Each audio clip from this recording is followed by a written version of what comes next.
বাংলাদেশে একটা অস্থিরতা পরিবেশ তৈরি হয়েছে। আপনারা প্রস্তুত থাকুন। 1 কোটি শরণার্থী পশ্চিমবঙ্গে আসবে। বাংলাদেশে হিন্দু কতল চলছে। রংপুরের কাউন্সিলর, নগর পরিষদের আরাধন নায়ক, তাকে খুন করা হয়েছে।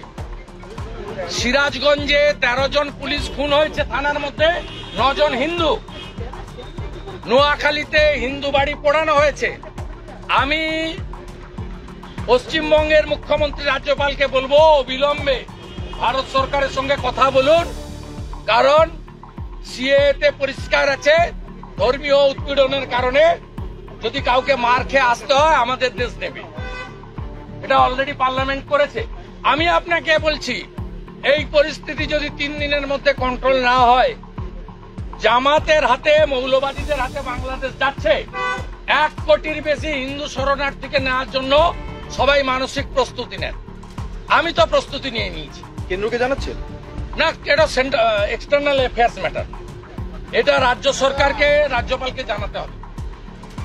আমি দরকার হলে লিখবো জয়শঙ্করজিকে, ডাইরেক্ট করতে পারি না।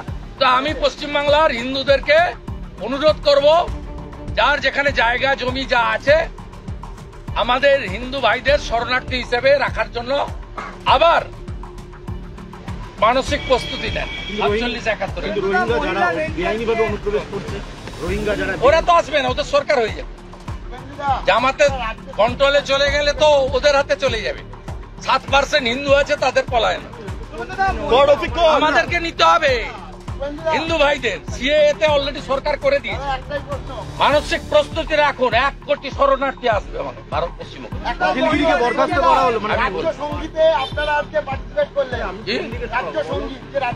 আমরা গতবারে যখন বলা হয় পশ্চিমবঙ্গের জাতীয় সঙ্গীত, আমরা তখন জনগণমন অধিনায়ক করেছি, আমরা স্বীকার করি। আজকে উনাদের ভাষা পরিবর্তন করে বলেছেন এটা রাজ্য সঙ্গীত। রাজ্যের মুখ্য সচিব যখন অধ্যাদেশ জারি করে, আপনার পছন্দ হোক না হোক আপনাকে মেনে নিতে হয়। গতবারে অধ্যক্ষের ভাষার ভুল, আমরা পার্টিসিপেট করেছি জাতীয় সঙ্গীত গেয়ে।